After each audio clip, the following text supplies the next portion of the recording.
Hey, salut à tous! On se retrouve aujourd'hui pour une nouvelle vidéo et je vais vous parler d'un sujet dont on parle depuis longtemps. Moi, ça fait 10 ans que j'en parlais de ce sujet, mais là, clairement, sur 2023, ça s'est accéléré. C'est le fameux contrôle technique. On va l'appeler deux roues, d'accord? Mais c'est pas vrai parce que c'est un contrôle technique qui va faire en effet les deux roues, moto, cyclomoteur, d'accord? Mais qui va aussi faire les trois roues et les quads.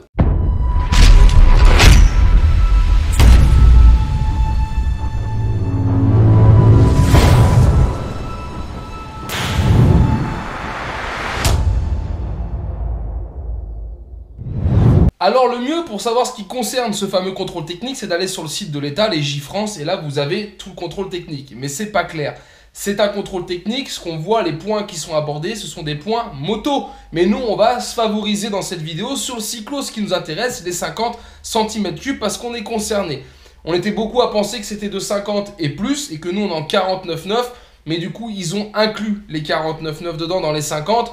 Alors, je vais peut-être le dire plusieurs fois dans la vidéo, mais c'est simplement pécunier. Hein. On est d'accord qu'un contrôle technique des deux roues, c'est pas tout le monde qui a un deux roues. A contrario, 99% des motards ont une voiture, d'accord? Mais pas tous ceux qui ont une voiture, pas 100% des automobilistes ont une moto. Donc je pense que dans certaines régions, en fonction de la densité, les contrôles techniques déjà ne seront pas rentables. Parce que l'idée pour un contrôle technique, c'est d'être rentable, c'est du business. Hein. Nous prendre encore un petit peu d'argent. Donc voilà, après qu'on mette un contrôle technique, je veux bien l'entendre, si ça peut permettre une meilleure sécurité, pourquoi pas, même si je vous avoue qu'en moto, je connais très peu de motos qui sont abîmées. Maintenant pour la vente, je peux comprendre aussi qu'un contrôle technique, si on vient acheter un véhicule et qu'on a un CT sur un deux roues, c'est aussi un gage d'acheter une bonne machine. Voilà, je veux bien tout entendre, de toute façon je pense qu'on n'aura pas le choix, ça passera quoi qu'on dise. Au pire, ça pourrait peut-être être retardé. Bref, on va pas épiloguer là-dessus, mais normalement, il doit être mis en place à partir d'avril 2024 et s'échelonner jusqu'à la fin de l'année. Et il est dit que pour tous les véhicules qui ont été immatriculés avant le 1er janvier 2017, ils devront s'acquitter de leur contrôle technique avant la fin de l'année. Donc sous-entendu qu'il ne devrait pas y avoir de contrôle de gendarmerie. Et même s'il y en a, on ne devrait pas être verbalisé parce qu'on a jusqu'à la fin de l'année pour le faire. Et dans ces véhicules avant du 1er janvier 2017, si vous êtes avant 1960 et que vous avez une carte grise collection, j'ai cru comprendre qu'on était, on va dire, exonéré de contrôle technique ou peut-être qu'on en avait un à faire et à renouveler que tous les 4 ou 5 ans. Il y a une histoire comme ça. Je ne sais plus exactement, donc ça, c'est pas très clair. Mais par contre, si avant 1960 et que tu n'as pas une carte grise collection, tu rentres dans la case des avant 2017. Même si tu as un véhicule de 1930 et que tu as une carte grise normale, et bah tu iras au contrôle technique comme tout le monde. Entre le 1er janvier 2017 et le 31 décembre 2019, tu auras jusqu'à la fin de l'année 2025 pour faire ton contrôle technique.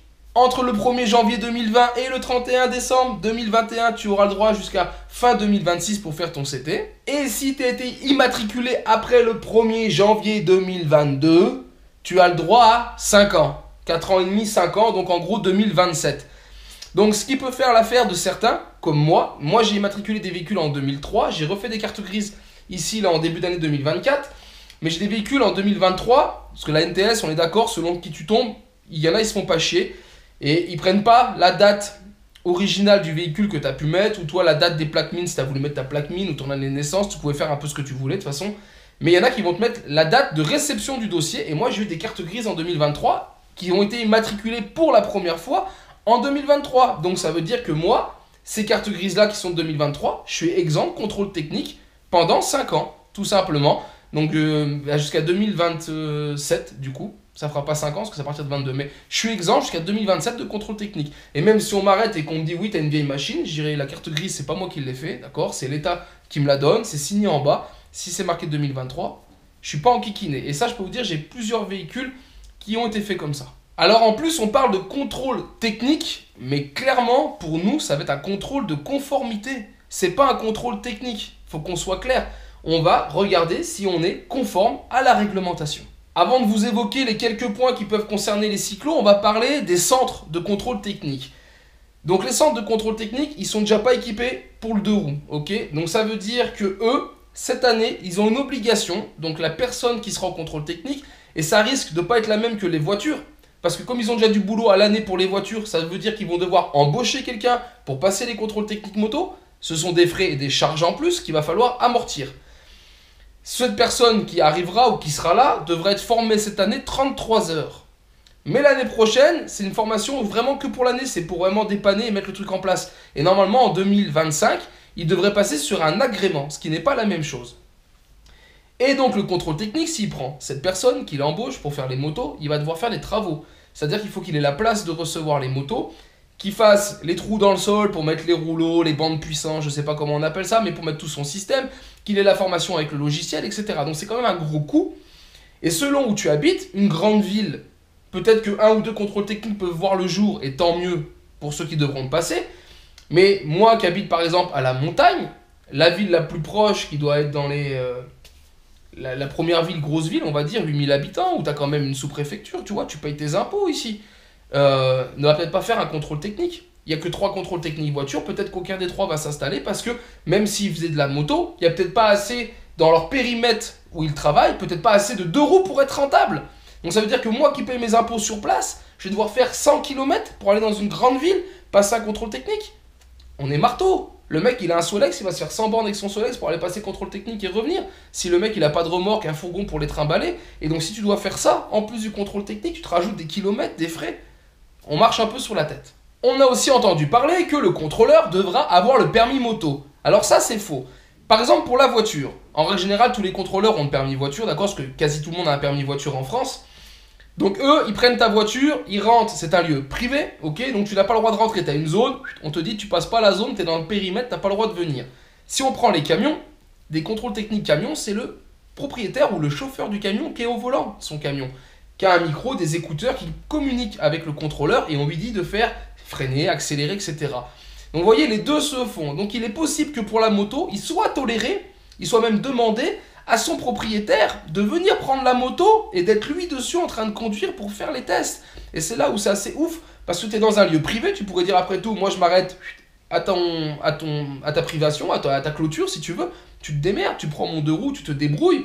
Mais est-ce que le contrôleur va vouloir, je sais pas, passer une Goldwing à 450 kg, s'amuser sur 2 rouleaux à lui faire un test de freinage, et s'il endommage la moto, on est d'accord, 4 roues c'est stable, une 2 roues, même si tu l'inclines de quelques degrés, que tu perds un peu l'équilibre, tu la fous par terre. Donc là aussi, je pense que ça va aller au clash entre les propriétaires de machines. Certains ne voudront pas que le contrôleur la touche parce que c'est leur bébé, et d'autres diront au contrôleur débrouille-toi, et s'il a fait tomber, on remettra la faute sur eux. Donc là, c'est aussi très compliqué. On va parler du prix. On nous annonce 50 €. Bah c'est faux. C'est une fourchette peut-être qu'on va donner entre 50 et 70 €, mais je vous le rappelle, on parle de business. Donc aujourd'hui, personne ne sait combien de temps va durer ce contrôle de roue. D'une moto à l'autre, ça peut être complètement différent. Tu arrives avec une GS 2024 et tu poses à côté une moto de 1920. Le mec, voilà, c'est pas accéléré là. Faut jouer de la gâchette, faut régler ton avance à l'allumage, faut envoyer un petit peu d'huile. Il va s'amuser le contrôleur. Donc voilà, donc en fonction des machines, le temps va être aléatoire et les prix pareil. Et comme c'est du privé, même si la France dit on fait un forfait à 60 €, c'est une idée. Le mec, le contrôle technique, c'est privé. S'il veut te mettre 50, il te met 50. S'il veut te mettre 80, il te met 80. Donc là aussi, les prix, aujourd'hui, il n'y a rien de fixé. Et ça sera vraiment aléatoire en fonction des endroits. Et moi, je pense que s'il voit le jour, parce que c'est encore pas dit. Hein. On dit que c'est à partir d'avril, mais on peut te dire le 31 mars, on arrête tout et on reporte. C'est l'État, chez nous, on ne sait jamais. Donc même s'il y a un prix, on va dire, qui est mis en place en 2024, je pense qu'il y aura de grandes chances qu'il augmente en 2025 parce qu'ils auront quasi 6 mois, un peu plus de 6 mois de retour sur ce nouveau business, clairement, et ils verront s'ils sont rentables ou pas, et s'ils sont pas rentables, bah, les prix, ça va faire comme ça. Parce que tous les calculs ont été faits en fonction des cartes grises. L'État, ils doivent bien avoir un forfait de cartes grises, ils savent ce qu'il y a comme carte grise au niveau de la France, ils sont peut-être pas débiles, clairement, mais un mec comme moi, qui a énormément de machines, vous croyez quand même pas que je vais toutes les emmener au contrôle technique. Je vais emmener au contrôle technique peut-être une dizaine de machines avec lesquelles j'ai envie de rouler, et encore, c'est pas sûr. Et il y a des machines que je passerai au contrôle technique juste pour faire un essai, rouler avec et tout. Et puis après, je vais les rencarder. Ou des machines que j'ai déjà rencardées dans ma collection, elles vont pas ressortir pour aller passer un contrôle technique, même si elles ont une carte grise. Elles resteront dans ma collection, elles rouleront pas et puis c'est tout. Donc voilà, déjà ces chiffres sont faux. Il y a peut-être beaucoup de gens qui ont des machines avec des cartes grises. Moi je connais des gros collectionneurs qui ont des normes de collection avec des cartes grises. Clairement, ils iront même pas en passer peut-être 1% de leur collection. Donc voilà, ça aussi dans les chiffres, ça va jouer. Donc je pense que voilà, il leur faudra vraiment jusqu'à la fin de l'année pour avoir une réalité du marché qu'il y a et on verra ce que ça donne. Juste avant, je vous parlais du matos. Alors sachez, alors pas pour les motos, il n'y aura pas une espèce de bande puissance, un rouleau, d'accord, de vitesse. Ils l'auront pas parce qu'il n'y a pas de réglementation de vitesse, c'est comme les voitures. Aujourd'hui, ce qui est aberrant, tu viens avec ta coccinelle, tu as mis un moteur de Porsche dedans, tu passes le contrôle technique les doigts dans le nez. Le contrôleur n'a pas ouvert le capot, il n'a pas donné un jugement sur ton moteur. Et on ne regarde pas si tu as 2 chevaux qui faisaient avant 130 km/h, passe les 250 aujourd'hui. Il y a pas, mais pour les 50, il y aura. Parce que ça va être le seul moyen qu'ils ont de contrôler un 50 cm3. Il faudra qu'ils passent sur un rouleau. Alors je ne sais pas le nom qu'on va lui donner, moi je vais l'appeler rouleau, c'est pas un banc de puissance, mais on va l'appeler rouleau, d'accord? Il faudra qu'ils tapent 45 km/h. Je pense qu'ils ne seront pas au kilomètre-heure près. Ok. Pour des mobylettes, ils auront une tolérance, faut qu'on soit clair, parce qu'une mobylette d'origine ne prend pas 45. Même si sur le papier elle était donnée à 45, on peut la mettre full origine. J'en ai des full origine. Je vous ai fait des dizaines et des dizaines de tests sur YouTube, ok. On dépasse largement les 45 km/h. Donc après, on verra vraiment. Donc ça, je pense qu'il y aura des tolérances. Je pense que ces 45 km/h vont être appliqués à partir d'une certaine année, quand il y a eu des normes. Et c'est pour viser tout ce qui est 50 à boîte surtout. C'est toutes ces machines-là qui ont des bridages électroniques, qui sont en norme Euro 4, etc. C'est eux qui risquent d'être emmerdés vraiment avec le 45 km/h. Moi, je pense que les mobylettes, on ne sera pas ennuyé de ce point de vue-là. Même si tu prends un 50 km/h sur ce petit rouleau, ça devrait passer. Ce n'est que mon avis, mais j'ai discuté avec plusieurs centres techniques pour échanger avec vous dans cette vidéo. Et je pense vraiment qu'il y aura une tolérance en fonction des années. Donc ce fameux rouleau qu'ils vont devoir acheter, ou l'appareil électronique, tout ce qui va aller avec, aujourd'hui, est-ce que des fabricants l'ont déjà fabriqué? D'accord? Il faut que quelqu'un crée le concept, fabrique l'objet et le revende au contrôle technique. Sauf, est-ce qu'aujourd'hui les fabricants sont assez fous pour avoir fabriqué quelque chose qui ne voit pas le jour depuis 10 ans? Je ne pense pas. Moi, je pense qu'aujourd'hui, tout le monde attend vraiment le déclic, vraiment voir si le 1er avril, ça s'enclenche et que ça part dans les bacs et là qu'on se dit, ok, on est parti pour un contrôle technique. Ce moment-là, ils vont produire, peut-être qu'ils ont déjà imaginé le concept, mais ils ne l'ont pas produit en série. Les mecs vont pas s'amuser à produire des dizaines et des dizaines d'appareils qui vont coûter des milliers d'euros si derrière personne ne les achète ou si l'État repousse encore dans 5 ans le contrôle technique ou dans 1 an, et donc leur appareil serait obsolète, etc. Donc tu vois, donc même si ça se met en place au 1er avril, le temps que tous les contrôles techniques qui veulent bien faire, parce qu'il n'y a pas d'obligation pour eux de le faire, mais qui veulent bien faire le CT moto, je pense qu'ils ne seront pas équipés au mois d'avril. Peut-être 2-3 gros groupes dans des grandes villes, mais pour beaucoup de la France, très peu seront équipés, donc je pense qu'on n'a vraiment pas trop de risques à se faire encore au mois d'avril pour ce fameux CT. Donc allez, ce qui nous intéresse, c'est qu'est-ce qu'ils vont contrôler sur nos mobylettes. Alors on parle d'un contrôle technique moto, quand on check sur internet, c'est les motos. Voir s'il n'y a pas de fuite, voir s'il n'y a pas des joints spi abîmés ou des caoutchoucs de suspension qui sont abîmés. Ça va être l'état général, tu vois. Voir si les clignotants, par exemple, dépassent du carénage. Une moto, sur une moto sportive, tu enlèves ces gros clignotants qui dépassent et tu mets des clignotants qui sont à fleur du carénage. Ça, clairement, c'est ce qui sûrement sur quoi ils vont taper. Ça va être ça, si ton clignotant ne dépasse pas, tu seras pas bon. Ces fameux rétros en bout de guidon qu'on vous vend comme homologués, non, ils ne seront pas homologués pour un contrôle technique. Parce que les mecs, ils vont se baser sur la fiche d'origine de ton véhicule. Ton véhicule doit être comme ça, 4 clignotants qui sortent, qui sont gros comme as, des gros rétros, ça devrait être comme ça. C'est là, je vous dis, c'est même pas vraiment du technique qu'ils vont faire, ça va être beaucoup du visuel.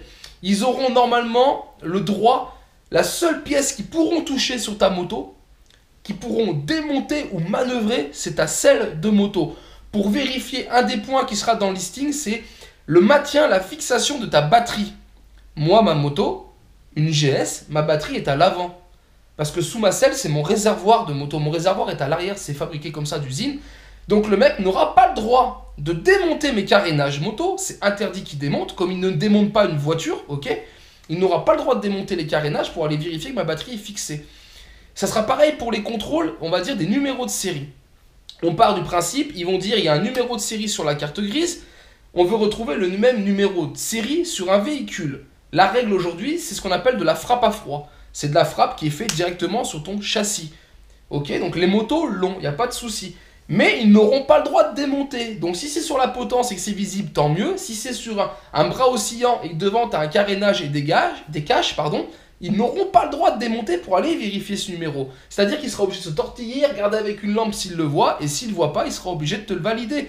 Et sur les cyclomoteurs, c'est pareil, parce que nous, je suis désolé, mais il y a des machines, et ça, la NTS, l'État ne le comprend pas, il y a des machines qui n'ont pas la frappe à froid. Clairement, il y a des machines qui ont la plaque mine, le numéro de série est indiqué sur la plaque mine, mais il n'y a pas de frappe à froid. Il y en a qui ont les deux sur la potence, derrière sur le bras oscillant, des fois en dessous de la boîte à outils. Et il y a des machines qui en ont pas. Donc ceux qui en ont pas, ils vont faire quoi? Ils vont pas nous interdire. On n'a pas le droit de refrapper un cadre, c'est interdit. Ils seront obligés de nous valider. Donc nous, l'état esthétique, on l'aura sur le cyclomoteur, d'accord, sur la mobilette.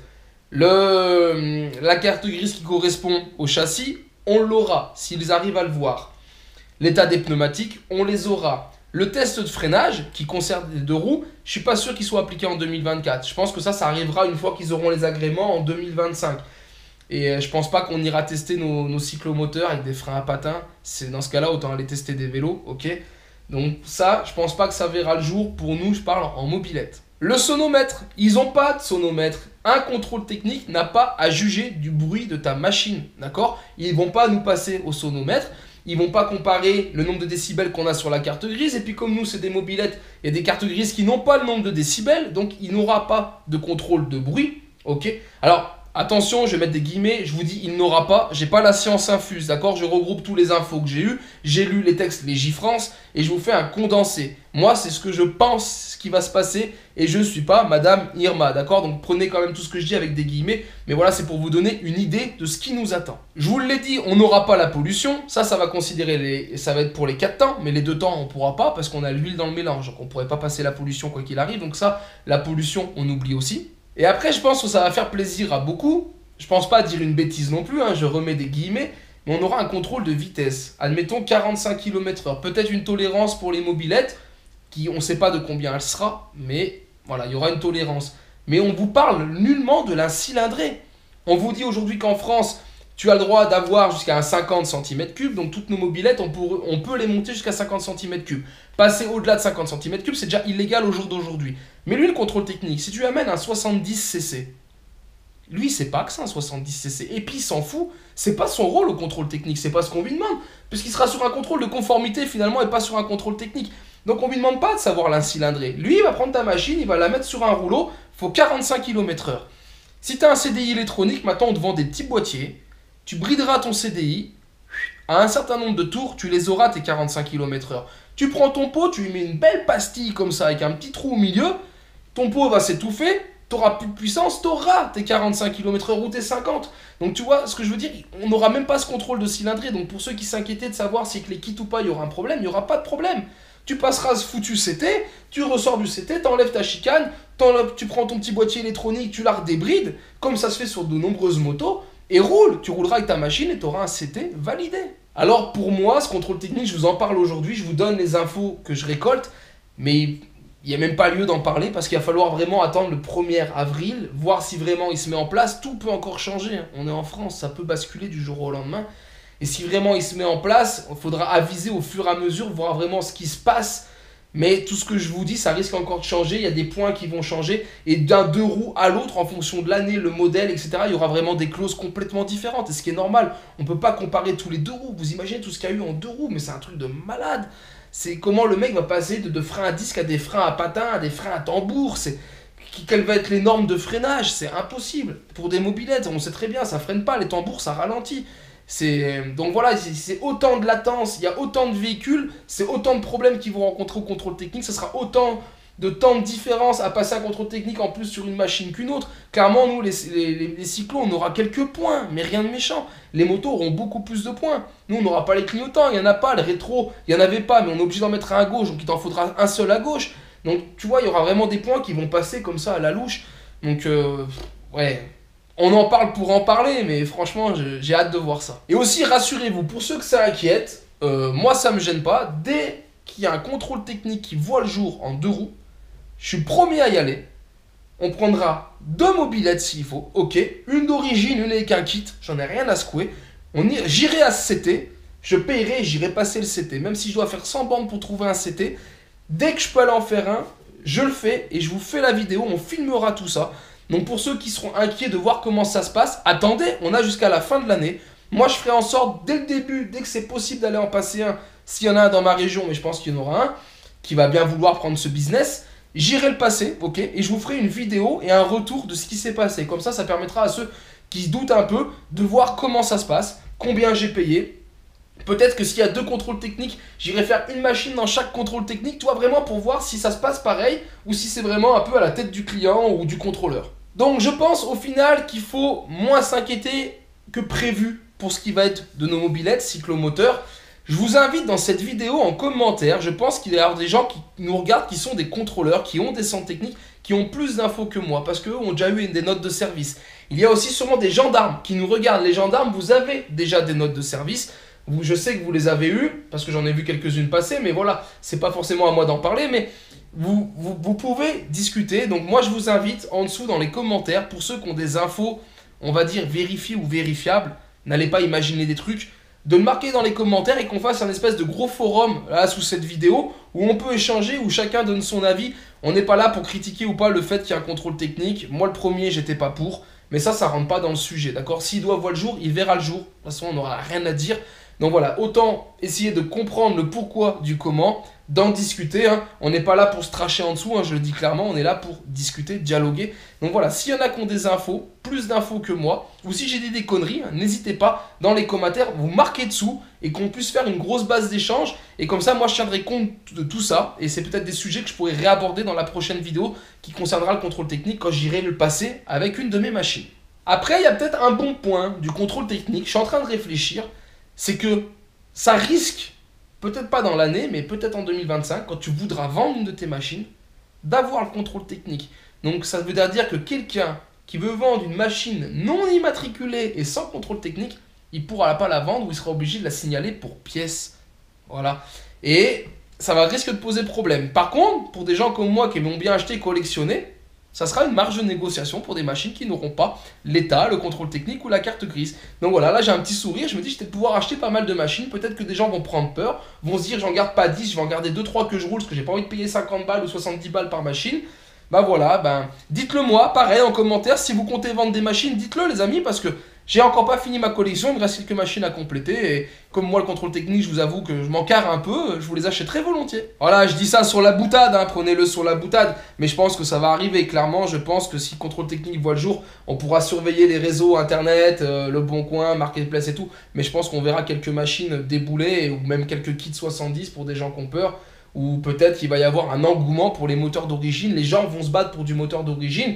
Bah voilà, les fournisseurs, si vous nous regardez, peut-être il va falloir investir un peu pour trouver des bons cylindres d'époque avec des bons pistons pour que tout le monde puisse avoir peut-être un moteur pour le contrôle technique s'il devient un peu plus dur dans le temps et en avoir un deuxième qu'on peut changer pour rouler après sur la route une fois que le CT est passé. Mais ça risque de se passer comme ça. En tout cas, les amis, continuez à acheter de la mobilette, continuez à vous faire plaisir.